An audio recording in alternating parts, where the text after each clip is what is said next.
Welcome to NTD News Today. I'm Kevin Hogan. Let's take a look at our top stories. A top economist issues a warning about the economy. He says it's weakening much faster than most people expected. Closing the gaps. The Biden administration is finishing some sections of border wall in Arizona. That comes after Arizona sued the administration for halting construction. Groups of climate protesters stormed the annual Congressional baseball game, demanding the government take more action. Police make some arrests. TikTok spending a record amount on lobbying in the U.S. What risks does the platform pose to U.S. national security and to Americans? We get some insight from a national security expert.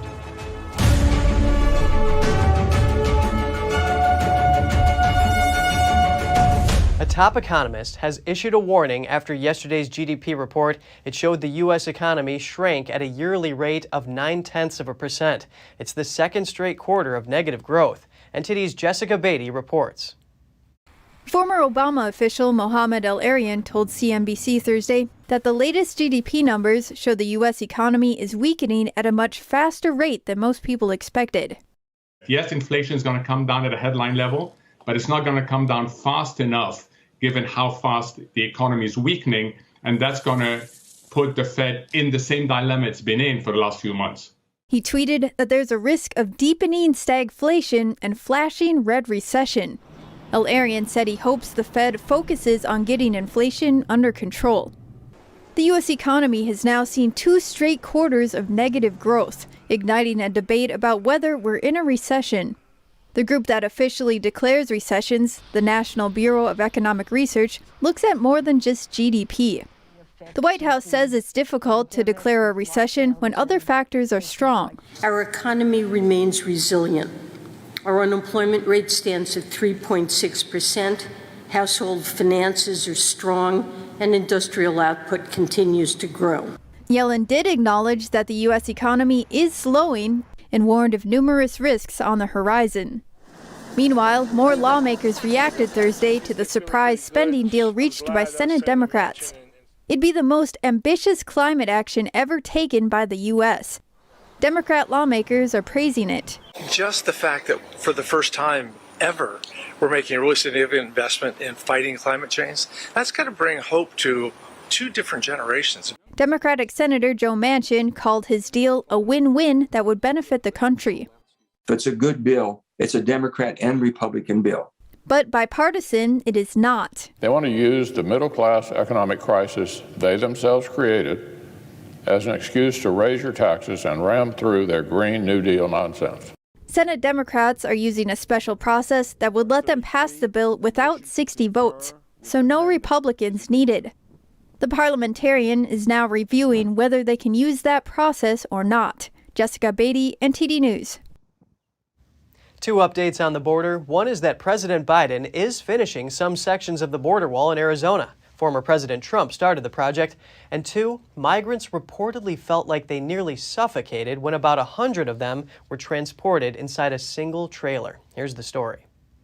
Arizona Democratic Senator Mark Kelly says Department of Homeland Security agrees on closing gaps in the border wall in Arizona's Yuma sector. According to the senator, the gaps pose a security threat to Yuma. The senator says he wants to ensure that Arizona has the tools needed for a secure and orderly process at the border, including fencing and barriers where they make sense. During his presidential campaign, Biden told NPR that he's against the wall. There will not be another foot of wall constructed on my administration. However, Republicans have repeatedly said that it's illegal for Biden to stop construction of the wall. That's because the money for the construction was already allocated by then-President Trump and approved by Congress. In October of 2021, the Texas Attorney General filed a lawsuit against President Biden for the administration's cancellation of border wall contracts. Mexican authorities say they discovered almost 100 migrants abandoned inside a trailer in southern Mexico on Wednesday. We were told there were close to 100 immigrants traveling in the trailer. When they started to feel suffocated, they hit the roof of the trailer and most of them jumped out. Medical personnel treated migrants with knee and ankle injuries. One person was found unconscious and taken to hospital. But not all wanted their injuries to be treated, according to medics. Afterwards, migrants wanted to flee the place. Many of them have approached us to receive first aid. Some people preferred to run away because they feared for their well-being. And near Puerto Rico, authorities said on Thursday that the bodies of 5 people have been recovered from the sea. That's after migrants were forced to get out of a makeshift wooden boat. When they reached the coast of Mona Island, smugglers in charge of the boat told them to jump into the water. And at that time, 75 people jumped in and 5 of them were killed. Officials have not yet confirmed the nationalities of those on board. And over in D.C., Mayor Muriel Bowser says the nation's capital is now dealing with a humanitarian crisis. It has to do with illegal immigrants, and now she's asking for the military's help. NTD's Jason Perry has the story. So I've asked for the deployment of the Guard, as long as we need the Guard to deal with a humanitarian crisis that we expect to escalate. That crisis being the flow of bus after bus heading to Washington from Texas and Arizona, all voluntarily transporting illegal immigrants. Texas Governor Greg Abbott and Arizona Governor Doug Ducey don't appear to be slowing down the bus trips to Washington anytime soon. Their reason? Here's Abbott on KTEK last week. The people in Washington, D.C. seem to have a different standard. They think that it's okay to have the open border situation as long as it remains in places like Texas. We wanted to make sure that because Joe Biden has never come to the border, we want to take the border to Joe Biden and let them understand what we are having to deal with right here. And they are only dealing with about the number of migrants that we have come across our border per day. According to a letter obtained by NBC4 reporter Mark Seagraves, Mayor Bowser says over 4,000 people have arrived at the nation's capital since April. It indicates that Bowser requested the National Guard on the 19th, but reporter Seagraves says no answer yet on her request. We reached out to the Office of the Secretary of Defense and the White House for comment, but we didn't hear back before airtime. Jason Perry, NTD News. 3 climate protesters were arrested on Thursday during the 87th Congressional baseball game after blocking an entrance to Nationals Park in Washington, D.C. The game attracted climate change groups who demanded more immediate action on climate issues. Several of them gathered at the entry gate, attempting to disrupt people who wanted to enter the stadium. The police formed lines separating attendees and demonstrators. 3 activists were arrested and charged with unlawful entry. On July 27th, the chief of the Capitol Police announced they were aware of protesters planning to hold demonstrations at the game. Those who spoke at the demonstration demanded that President Biden declare a climate emergency. They blamed the administration for giving priority to corporate interests. The game was won 10-0 by Republicans. Historically, the Republicans are leading the series with 42 wins, with Democrats registering 41 wins. And coming up, as a heat wave continues, doctors and firefighters sound the alarm about kids falling from windows. One mother recounts her own harrowing experience with her young children. And shark sightings increase along the New York shoreline, and at least 3 people have been bitten in the past month. Boats and lifeguards try to spot them. Find out more right here on NTD News.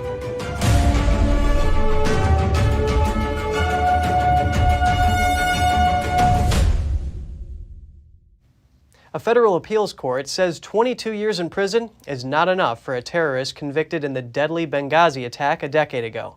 The September 11, 2012 attack led to the deaths of several people, including a U.S. ambassador.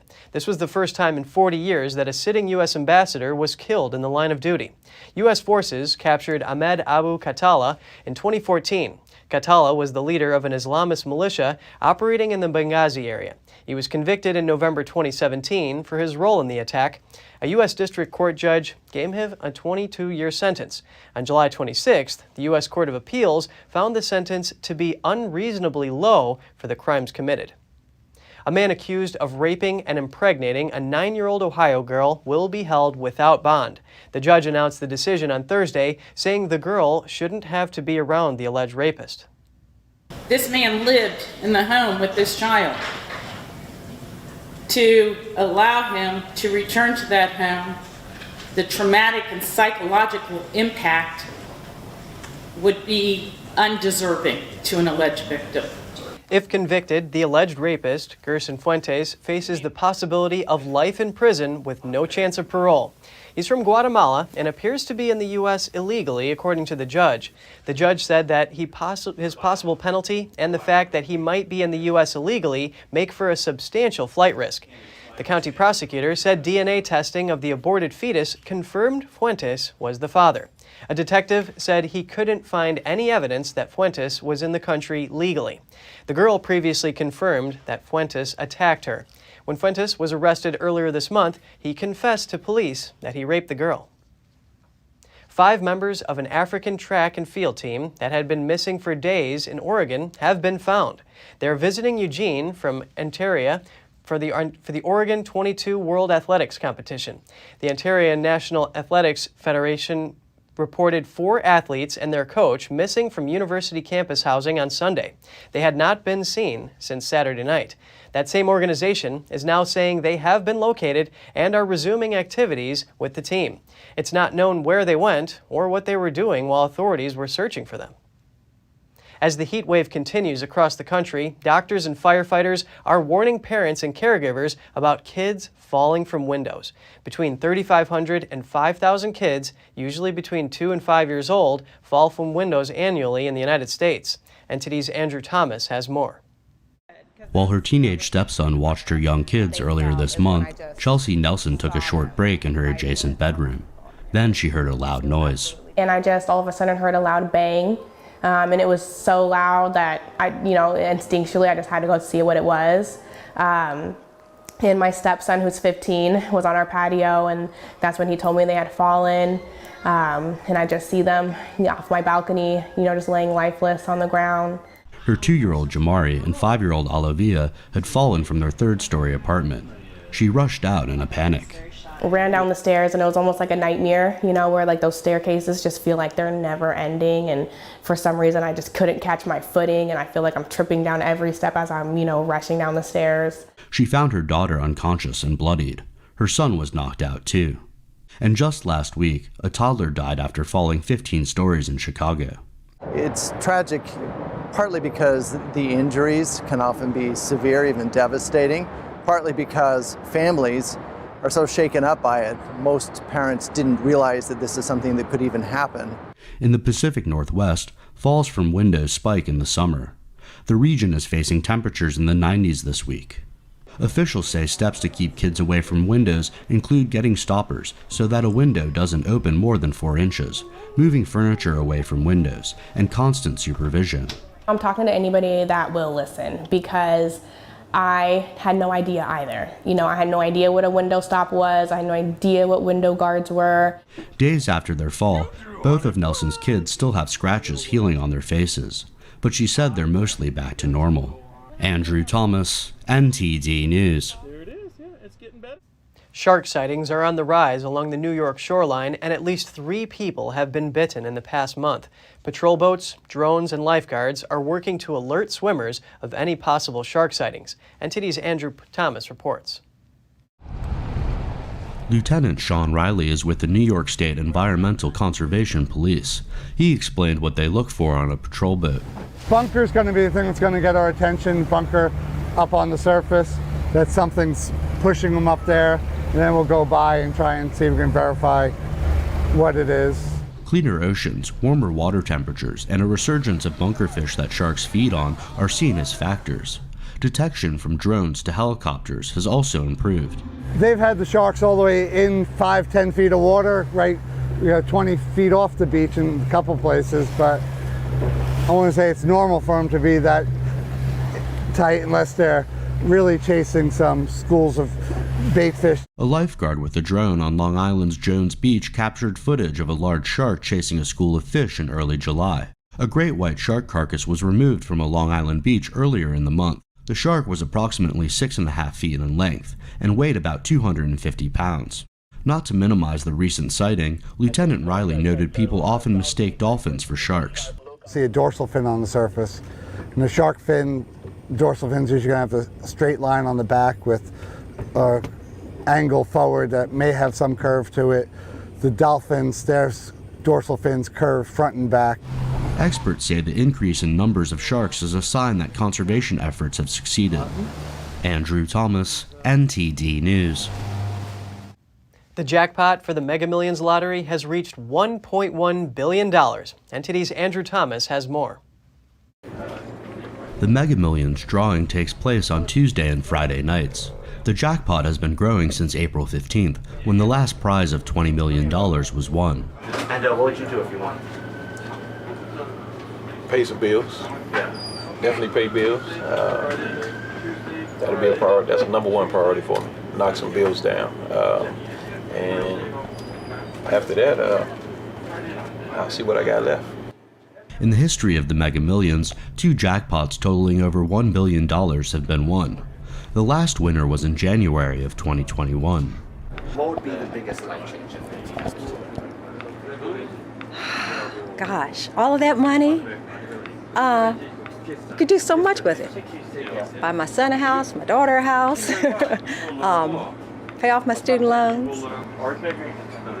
No Mega Millions jackpot has ever been won in Washington, D.C., but that didn't stop residents from trying their luck and dreaming about what they would do with that much money. What would you do? There are a lot of things that I dream about, but a lot of it is money for organizations that will help better everybody. The next drawing will take place Friday at 11 p.m. Winners can choose to take a lump sum payment or receive 30 annual payments. And what would you do if you won? Well, I'll donate some money. Maybe some percentage, maybe 10%, 20% donate my money, and then I'll spend my money for my family. What would you do for yourself? For myself, maybe I'll buy a Tesla. Buy a nice house. All prizes are taxable, but that isn't stopping anyone from buying a ticket and trying their luck. If no one wins on Friday, the jackpot will continue to grow. Andrew Thomas, NTD News. If you have any news tips or feedback for the show, don't hesitate to email us at news.today@ntd.com. And coming up, Chinese telecom company Huawei has come under the scrutiny of the FBI. It has to do with the location of some of its cell tower equipment. And Chinese exports to Russia soar in 2022, including materials used in making military gear. The exports could be helping Russia prolong the war in Ukraine. We'll have all that and more for you after this short break.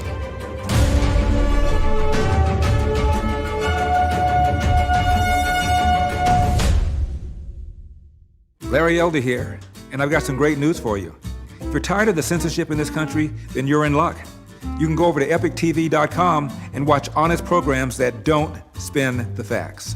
EpicTV.com is a brand new, no censorship video platform where you can watch not only my show, but other deep documentaries, great program, wholesome movies that you can watch with your entire family.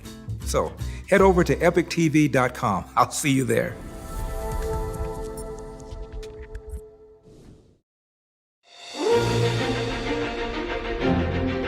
NTD's Capital Report. It's about getting answers, cutting through the fog of politics. It's about your questions and our chances to ask. What is the net impact of the American Congressman Graves? Thank you for joining us. We're speaking to those in power to find out what does this mean for the people. We're here so you're in the know. All right. I'm at the house, and I'm gonna head inside. Okay, come on, this door. I'm in the house. What do you see? Let me check the den.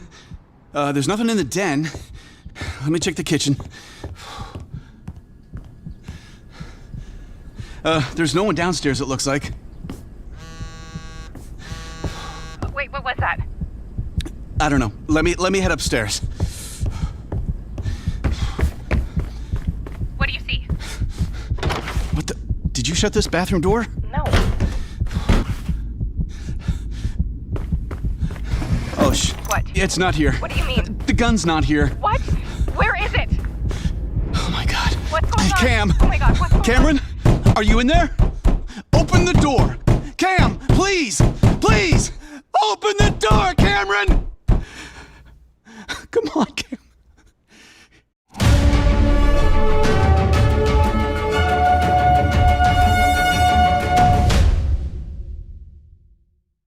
Welcome back. 3 hostile foreign actors breached the U.S. federal court system in a 2020 cyber attack. That's according to New York Congressman Jerrold Nadler. On Thursday, he revealed that the 3 carried out an incredibly significant and sophisticated cyber attack against the federal court's document management system. He added that the security breach had a disturbing impact on pending civil and criminal litigation, as well as ongoing national security or intelligence matters. The U.S. judiciary issued a statement about the breach on January 6, 2021, saying that its case management electronic case file system had become a victim of an apparent compromise. The system allows attorneys to file case documents such as pleadings, motions, and petitions with the court online. The judiciary added the breach happened because of vulnerabilities in its system that greatly risked compromising highly sensitive, non-public documents, especially sealed filings. Nadler said that the Judiciary Committee learned in March of the startling breadth and scope of the system's security failure. And the House has approved legislation that seeks to address the issue of increasing cyber threats to U.S. energy infrastructure. It provides for grants to university students who specialize in cybersecurity. The legislation directs the Secretary of Energy to create a grant program to provide financial assistance to certain graduate students and postdoctoral researchers, in particular, those pursuing certain courses of study relating to cybersecurity and energy infrastructure. Energy Secretary Jennifer Granholm will be tasked with providing traineeship and research experiences to students and researchers at utilities and national labs owned by the Department of Energy. It states that integrating cybersecurity considerations into the research, design, and development of energy infrastructure will be a cost-effective way to secure U.S. electric grids, oil and gas pipelines, and other generation, transmission, and distribution systems. After 1 year, Granholm must submit a report on the development and implementation of the program to the House and the Senate.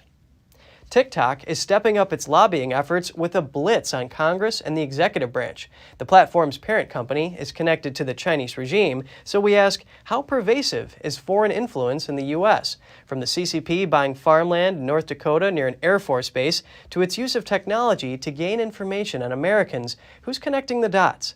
Our next guest is a national security expert. He breaks down the danger that Chinese-owned TikTok poses to Americans. Please welcome Casey Fleming, who is the CEO of Blackops Partners Corporation. Thank you for joining us today, Casey. Thank you for having me. TikTok recently just spent a record $2.25 million on lobbying the U.S. House, the Senate, and the White House in just one quarter. What do you make of this?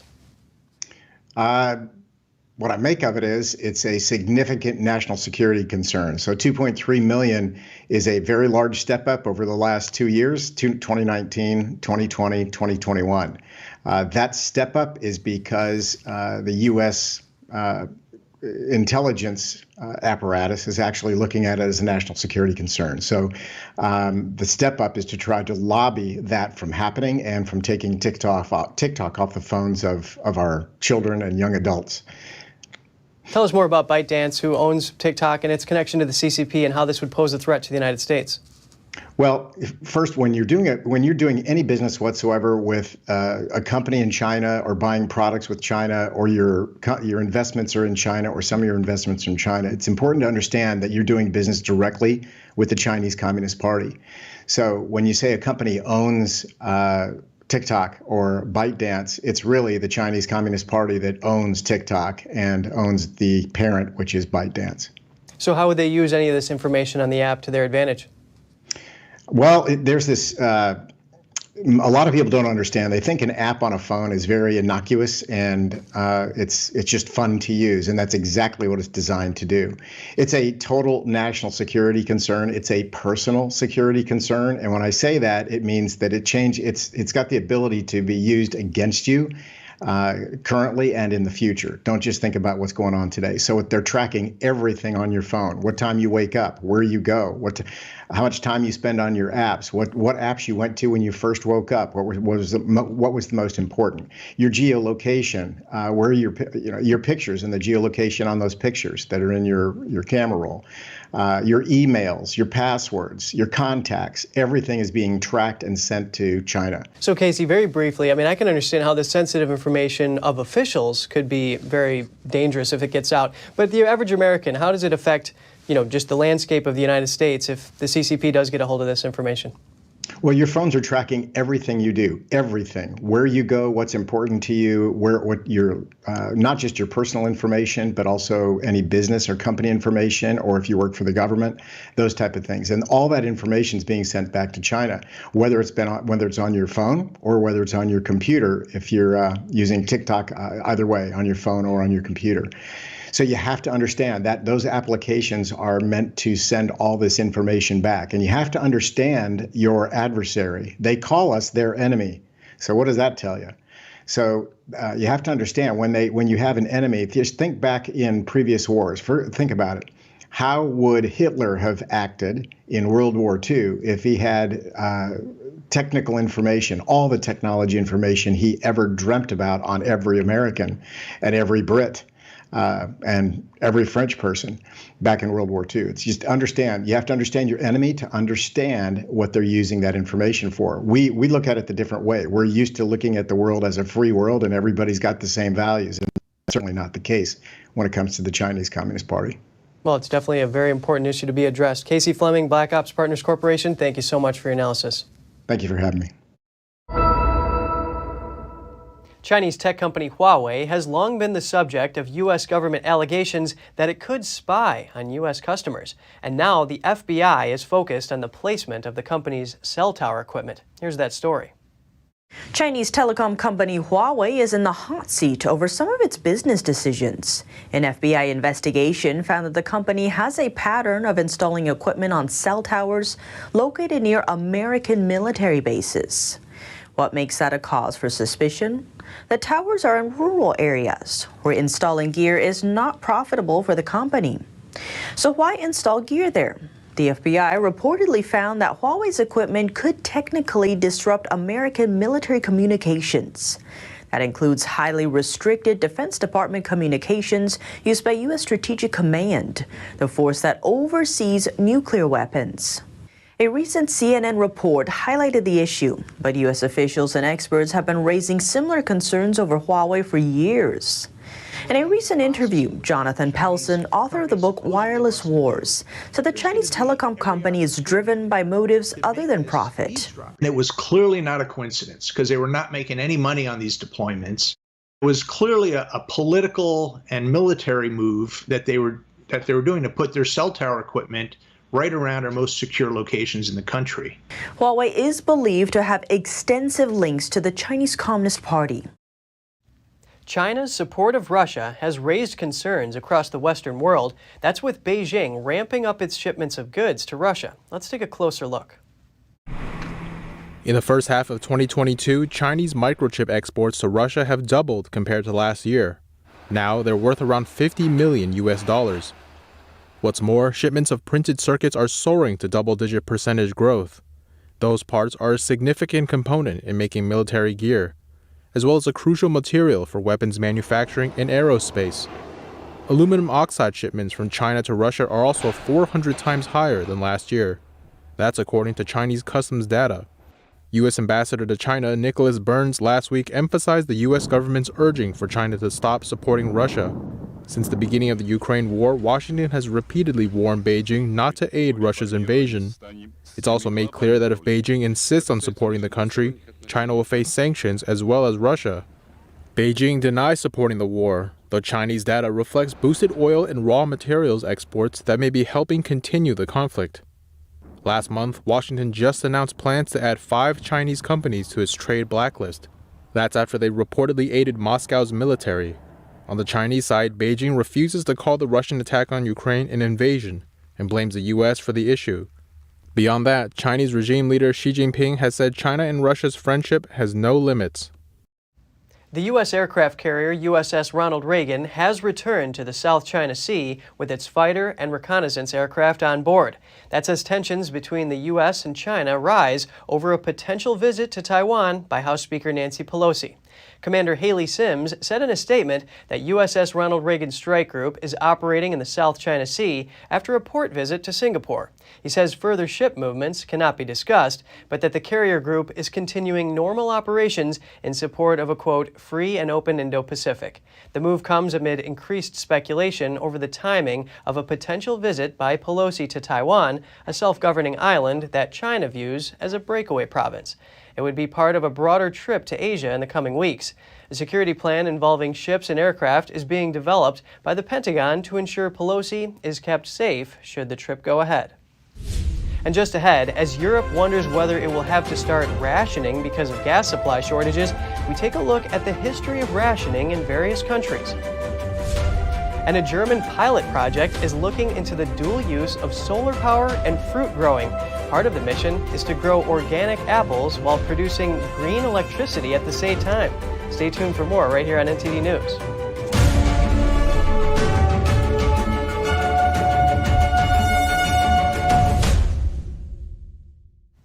The Eurozone economy grew 0.7% in the second quarter, according to Eurostat, the statistical office of the European Union. That follows first quarter GDP growth of 0.5%, and it's much stronger than economists had expected. European Economics Commissioner Paolo Gentiloni tweeted that the latest growth figures are good news, but that uncertainty remains high for the coming quarters. He said there's a need to maintain unity and be ready to respond to an evolving situation as necessary. Inflation was also higher than expected, however, at 8.9% in the year up to July from 8.6% a month earlier. A 40% rise in energy prices and a 10% increase in food prices due to Russia's invasion of Ukraine were the main drivers. Germany, the EU's biggest economy, showed zero growth, while France, Italy, and Spain expanded by more than was forecast. France's GDP grew 0.5% in the 3 months to June. G7 ambassadors, Ukrainian, Turkish, and UN officials attended a news briefing at Odessa port today after overseeing preparations of ships at 2 Black Sea ports in Ukraine.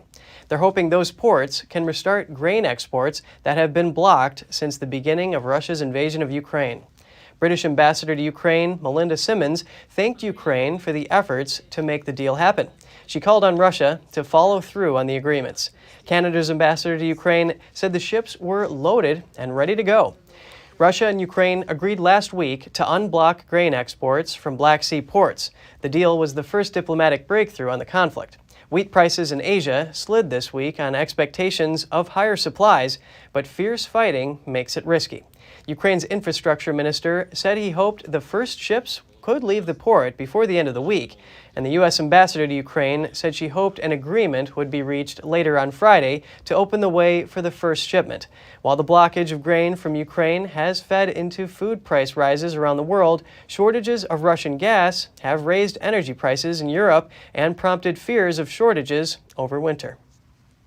European countries are looking at ways to curb gas demand as they brace for further cuts in Russian supplies. Through war, siege, and social strife, countries across the world have had a long and often painful history of rationing. Let's take a look at some of those episodes. Rationing in Europe used to look like this. Today, it looks more like this. European countries are trying to curb demand for gas as they brace for further cuts in Russian supplies, raising the prospect of outright rationing across the continent. Between the 1st of August and March 31st, 2023, by at least 15%. We've been here many times before. Why not have breakfast in the kitchen? It is warmer in the morning. Through war, siege, and social strife, the world has pared back the use of everything, from food to fuel and water. Let's take a look at some of those episodes. Here's one young man who is going to make sure of his ration, not forgetting. A year after entering World War II, Britain introduced a food ration system, allocating coupons for things like sugar, bacon, and cheese. People were encouraged to grow their own fruit and veg. They must have it, and you can do with less. Just weeks after the attack on Pearl Harbor in 1942, tyres became the first product to be rationed in the US. Gasoline and food rationing began shortly after. Macaroni and cheese became the recipe of choice for millions because it required very few ration points.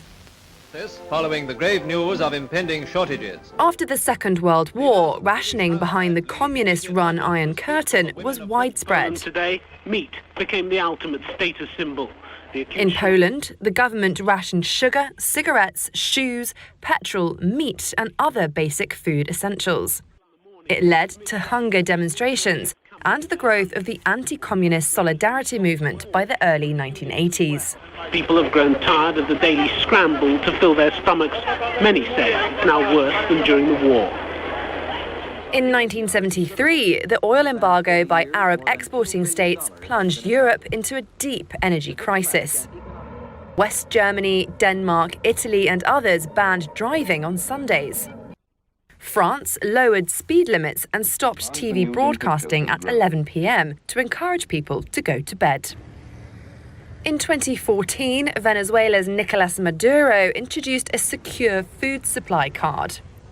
It sets limits on purchases and is intended to stop shoppers stocking up on subsidized groceries and reselling them.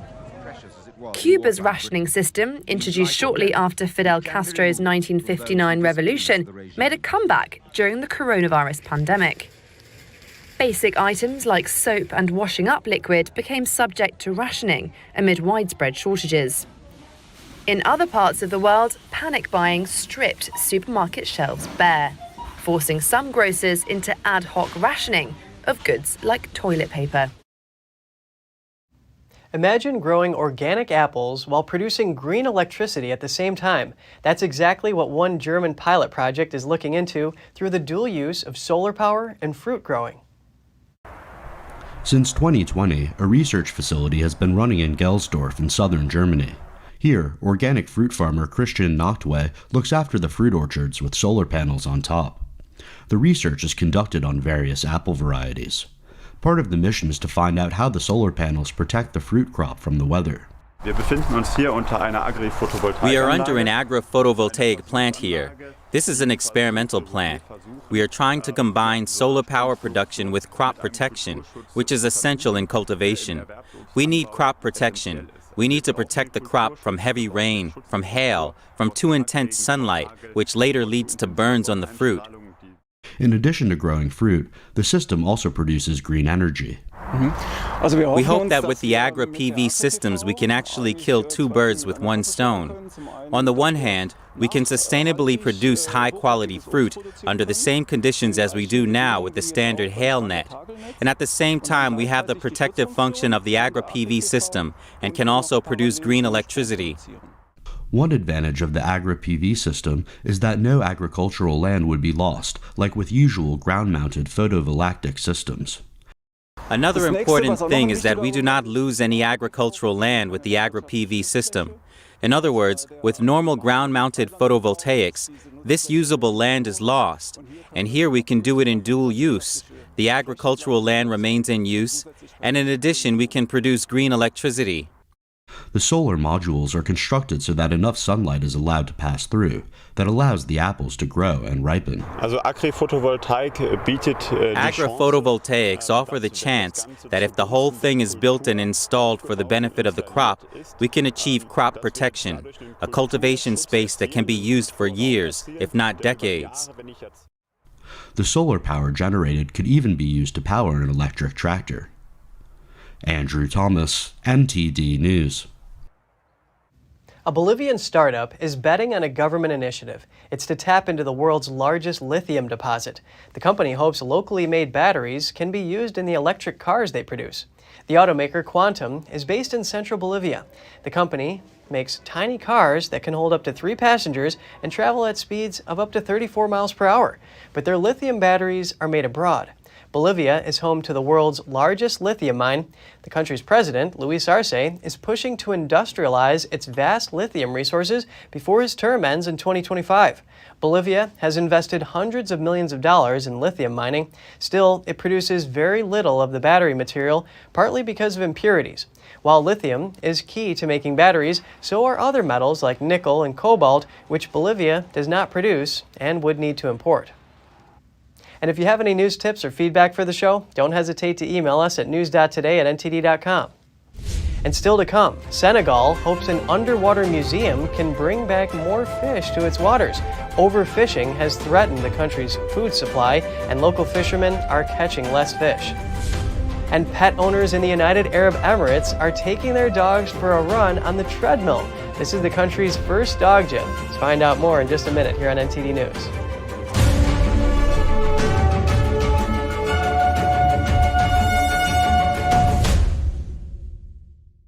We are being censored. America's news outlets no longer provide the truth.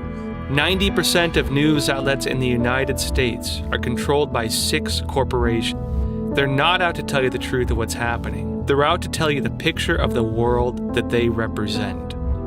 The Epoch Times is independent. We're not controlled by any special interest, and we never will be. This is a battle between truth and deceit. A battle between forces that would ensnare this country in ignorance and between a media that wants to present you with the truth. Subscribe today to our digital edition at theepochtimes.com and join the Americans who are seeking truth and tradition. Read the difference on all your devices. We'd love to have you on board.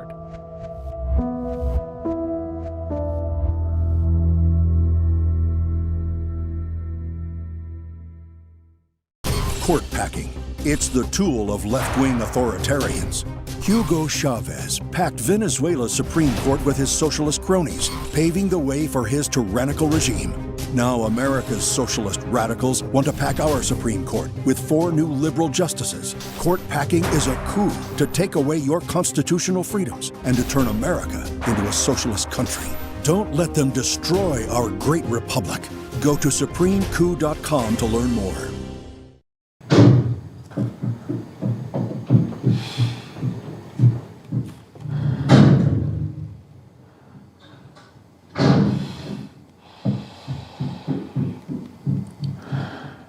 I love you!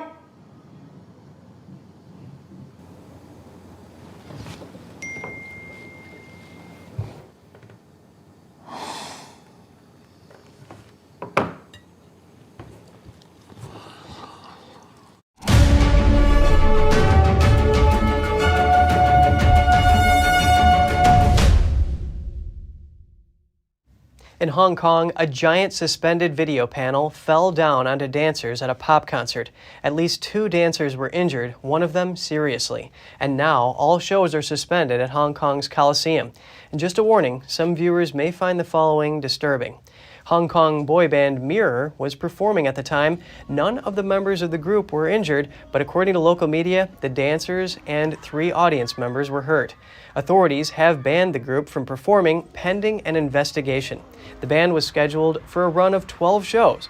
The hugely popular group was formed in 2018 through a reality television show. More than 13,000 Mirror fans signed an online petition asking the concert organizer to fix the problems and ensure the safety of all. Concert organizer Makerville is owned by a Hong Kong tycoon. It said it was investigating the accident. The local culture secretary said all shows at the venue were suspended until its stage structure is deemed safe. An NGO in Senegal has covered an area of ocean floor with concrete sculptures. They're designed to revive marine life and raise awareness about desertification and plastic pollution. Beneath the waves off Dakar's coast lies one of Senegal's newest museums. The unusual silhouettes emerging in the underwater gloom are sculptures. Made from ecological concrete, they're designed to restore marine life in an area that suffered from overfishing. The pieces, donated by artists at the end of last year, are also intended to raise awareness around ocean desertification and plastic pollution. Rodwan El Ali is director at the Oceanium Diving Centre, the Senegalese NGO that created the underwater museum. So we will have micro seaweeds that will cling to them, fish that will eat these algae, crustaceans and so on. The fish that were on the rock will move to this art piece and then to that one, and eventually the fish that were there will move to there. The bigger the museum gets, the more small fish it will attract. And then the more small fish come, the more big fish will come. That would be good news for artisanal fishermen like Blaise Mbeng. A short distance from Oceanium's museum, he's hauling in today's catch. But he says they've only caught 7 kilos, which will sell for around $3 per kilo. Effectively, he says, they've earned nothing. Mbeng blames industrial fishing. Our government grants a lot of fishing licenses. Where we used to find fish, we find trawlers. 20 kilometres off our coast, where we used to fish, there are now boats that spread their big nets. The tuna that we used to catch and other species are caught by the trawlers. We don't have much left. Once among the richest in the world, experts say West Africa's fish stocks are being depleted to feed European and Asian markets. That poses a threat to livelihoods and food security. World Bank data says some 600,000 people, almost 20% of Senegal's workforce, are employed in fishing. Their hauls account for 75% of the country's animal protein intake. But Mbeng says when he goes to the sea now, he loses more than he gains. It's hoped that initiatives like the Underwater Museum can help breathe life back into the ocean. The hill town of Shimla is a well-known tourist hotspot in northern India. Local horse owners are calling for a shelter for their rain-drenched horses. Tourists come to this town to visit Shimla Ridge and escape the harsh summer heat. Horseback riding is one of the main tourist attractions in the region.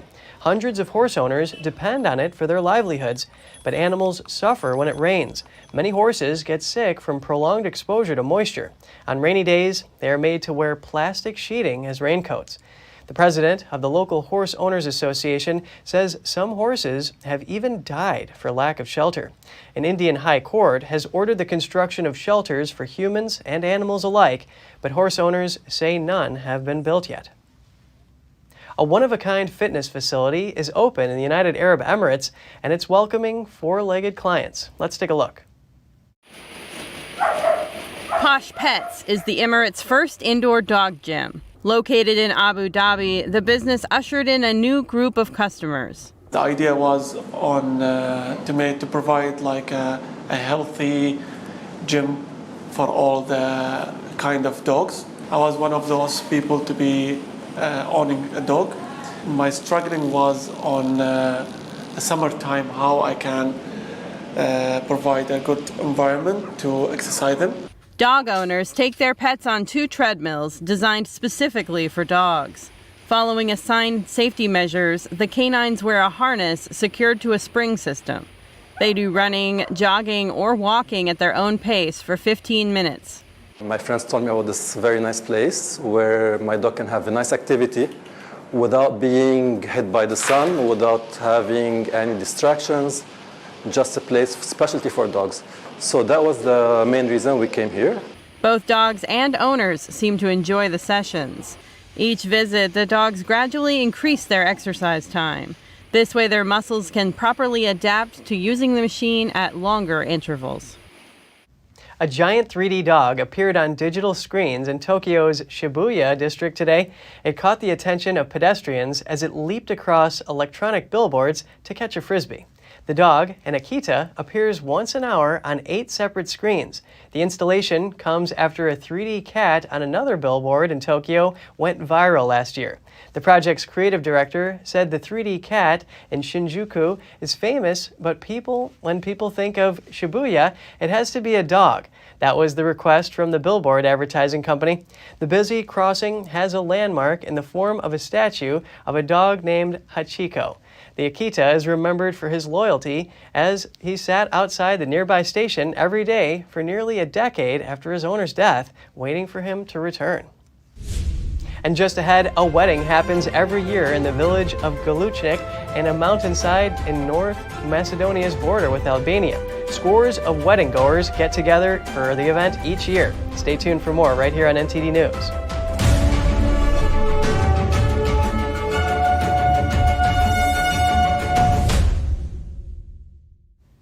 On a mountainside near North Macedonia's border with Albania, a special event called Petrovdan happens every year in the village of Galichnik. Also known as the St. Peter's Day wedding, scores of wedding goers in traditional costume get together for the event each July. The groom sits back as his best man glides a straight razor across his jaw. It's just one of a host of traditions that make a Macedonian marriage. The Galichnik wedding represents a way that brings together tradition, history, and art, something that should be respected, something that we should protect and keep. The bride starts the celebration by peeping through a wedding ring. Then she and the groom arrive on horseback. The feeling is very interesting, unusual. All the attention is on you. You are in charge, and it needs to be nice.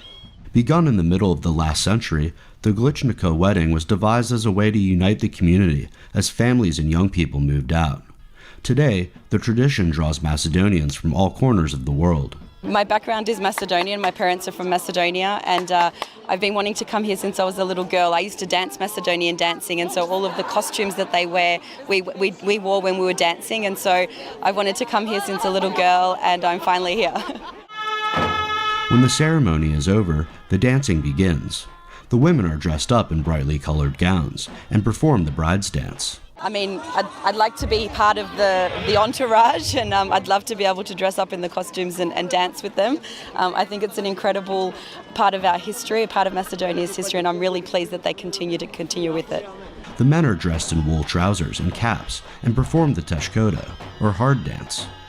Its name refers not just to the difficult nature of the dance, but also symbolizes the hardship families faced as people left the village to provide for their loved ones.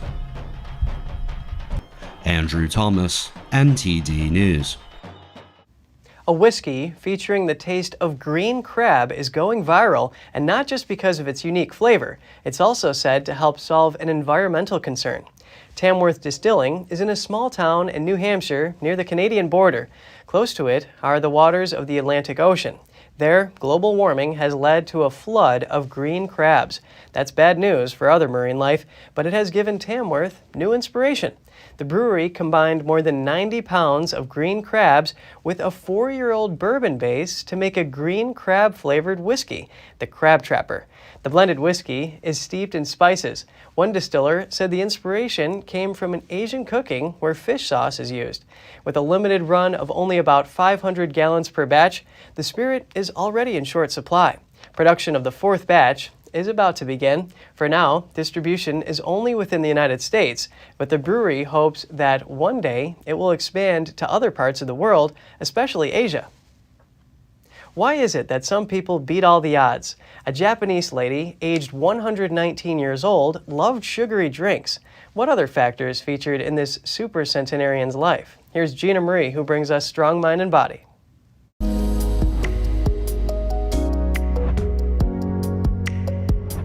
Why is it that some people's diets are pretty questionable, yet they live to advanced old age? What factors besides diet come into play?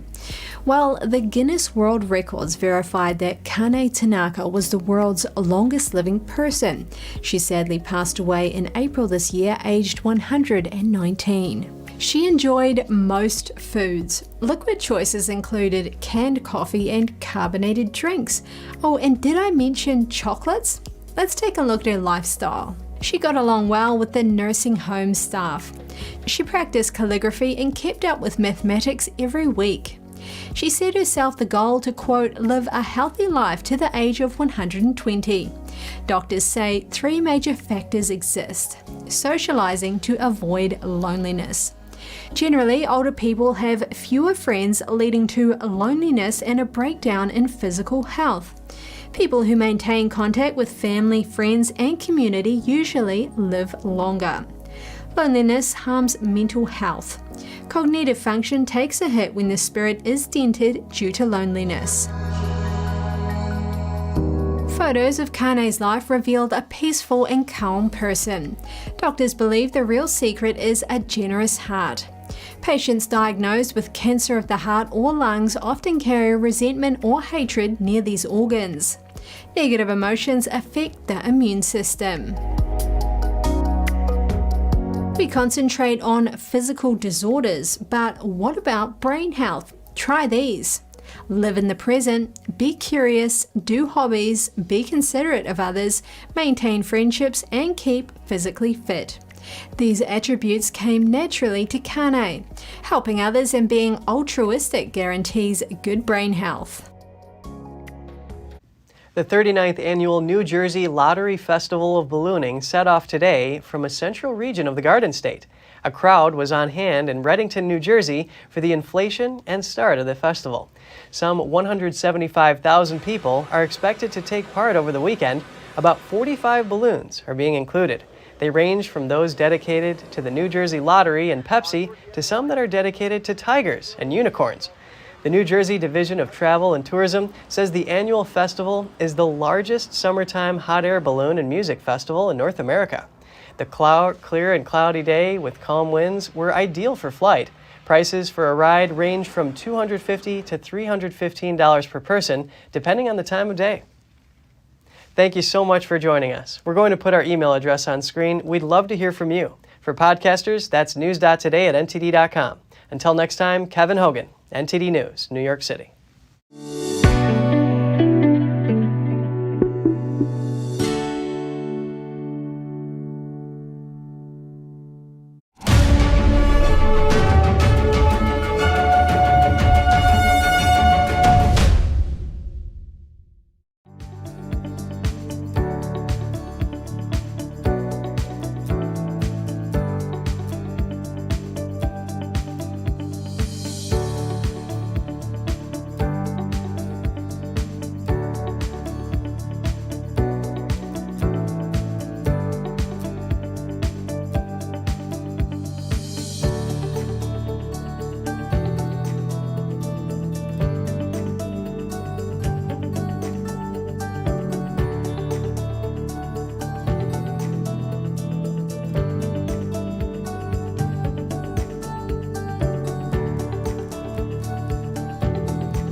Thanks for watching us on YouTube. Did you know YouTube only keeps selected videos on its platform? So if you want to make sure you get the full picture, just subscribe to our newsletter.